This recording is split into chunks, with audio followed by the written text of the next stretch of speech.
અમારા રાષ્ટ્રીય નેતા મહાકુંભમાં ન જઈ હિન્દુ લાગણી દુભવે એટલે પક્ષ પલટો કર્યો હોવાનું કોંગ્રેસ છોડી ભાજપમાં જોડાયેલ પૂર્વ કોંગ્રેસ કાર્યકરો સૂર વ્યક્ત કર્યો હતો. અંકલેશ્વરમાં કોંગ્રેસના 50 કાર્યકરે પૂર્વ સાંસદ રંજનબેન ભટ્ટની ઉપસ્થિતિમાં કર્યો ભાજપમાં પ્રવેશ હતો.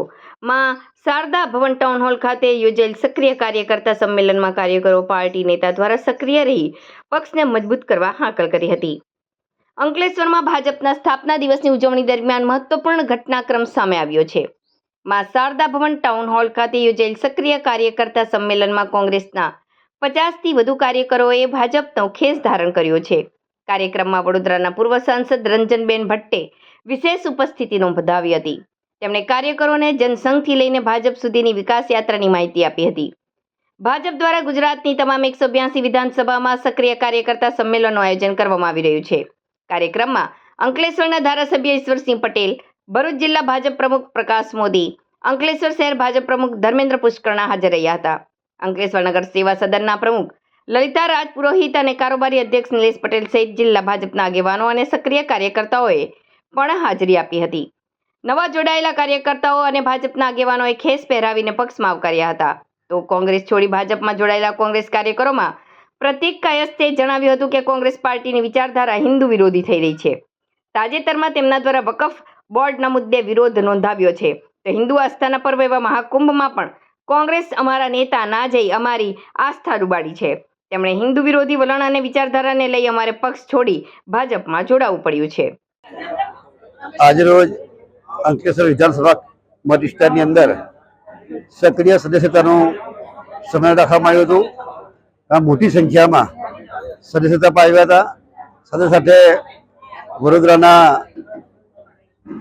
માજી સાંસદ આદરણીય બેન શ્રી રંજનબેન ભટ્ટ એ અહીંયા આજે મિટિંગ લેવામાં આવ્યા હતા. અને સાથે સાથે જિલ્લા ભાજપના પ્રમુખ શ્રી પ્રકાશભાઈ મોદી તેમજ સમગ્ર વિસ્તારમાંથી આજરોજ અહીંયા જે સક્રિય સભ્યોના સંમેલનમાં જે હાજર રહ્યા એ તમામનો આભાર માનું છું. અને આમ જોઈએ ગઈકાલે જ 6 એપ્રિલ 1980ના રોજ ભારતીય જનતા પાર્ટીની સ્થાપના થઈ હતી. એના ગઈકાલે જ ઉજવણી કરવામાં આવી છે. એ અનુસંધાનમાં 8, 9 અને 10 આ 3 દિવસની અંદર સમગ્ર 182 વિધાનસભા સીટની અંદર આ સક્રિય સદસ્યતાના સંમેલનો કરવામાં આવી રહ્યા. ત્યારે એ અંતર્ગત આજે અંકલેશ્વર ખાતે પણ આ સંમેલન પૂર્ણ થયું છે. આજરોજ આ અમારા સંમેલનની અંદર લગભગ 50થી પણ વધારે કાર્યકર્તા ભાઈઓ એ કોંગ્રેસ છોડીને ભારતીય જનતા પાર્ટીમાં વિશ્વાસ રાખીને જ્યારે આવ્યા ત્યારે એ તમામ મિત્રોને પણ હું સ્વાગત કરું છું. તમામ મિત્રો હરી મળીને ભારતીય જનતા પાર્ટીની સાથે જે પ્રકારે મોદી સાહેબ સમગ્ર દેશની ચિંતા કરીને જે પ્રકારે નાનામાં નાના વ્યક્તિનું પણ ચિંતા કરીને જે પ્રકારે કામગીરી કરે ત્યારે એમાં એ તમામ મિત્રો સહભાગી થાય અને આવનારા દિવસની અંદર છેવાડાના વ્યક્તિઓનો વિકાસ થાય એ પ્રકારનું કામગીરી થઈ રહી છે.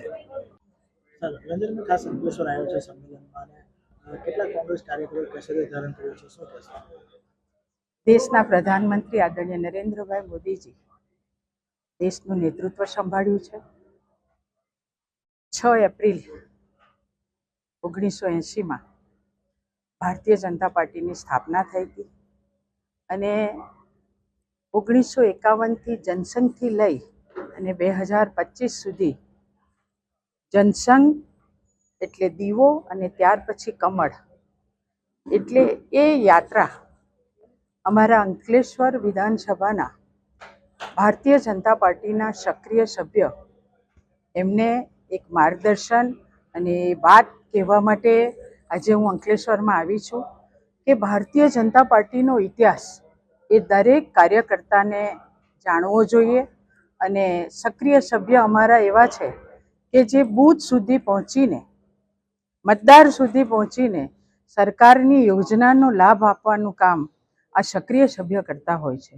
આજે અંકલેશ્વર મુકામે ભારતીય જનતા પાર્ટીના ખૂબ મોટી સંખ્યામાં સક્રિય સભ્ય પણ ઉપસ્થિત રહ્યા. સાથે સાથે કોંગ્રેસના ઘણા કાર્યકર્તા જે આદરણીય મોદીજીનું કામ જોઈને તેમને પણ એવું થયું કે અમારે પણ આવનારા દિવસોમાં અમારા વિસ્તારમાં વિકાસનું કામ કરવું છે અને એટલે ભારતીય જનતા પાર્ટીમાં જોડાવું છે. એ ભાવ સાથે તેઓનું પણ આજે અમે ખેસ પહેરાવીને ભારતીય જનતા પાર્ટીમાં સ્વાગત કર્યું છે. પૂર્વ મંત્રીશ્રી અને લોકપ્રિય આ વિસ્તારના ધારાસભ્ય ભાઈ ઈશ્વરભાઈ, ભરૂચ જિલ્લાના આદરણીય પ્રમુખશ્રી પ્રકાશભાઈ મોદી અને ખૂબ મોટી સંખ્યામાં સૌ ચૂંટાયેલા અને સંગઠનની ટીમ આજે ઉપસ્થિત હતી. સૌને હું સ્થાપના દિવસની ખૂબ ખૂબ શુભેચ્છા પાઠવું છું. ધન્યવાદ.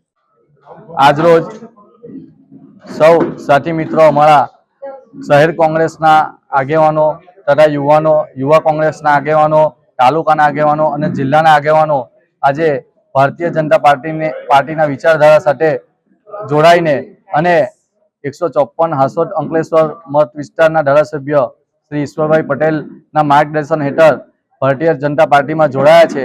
આજે અંકલેશ્વર શહેરના યુવા કોંગ્રેસના આગેવાનો તથા તાલુકા કોંગ્રેસના આગેવાનો, જિલ્લા કોંગ્રેસના આગેવાનો સૌ સાથે મળી શ્રી ઈશ્વરભાઈ પટેલને બાહેધરી આપી છે કે આવનારા સમયમાં ભારતીય જનતા પાર્ટીના ખભેથી ખભે મળાવીને ભારતીય જનતા પાર્ટીનું કામ કરશું અને જ્યાં પણ મદદ થશે ત્યાં સુધી ભારતીય જનતા પાર્ટીની મદદ કરતા રહીશું અને સૌ આવનારા દિવસોમાં વધુ યુવાનો અને વધુ વડીલો જોડાય એવી બાહેધરી આપી છે. જય હિન્દ.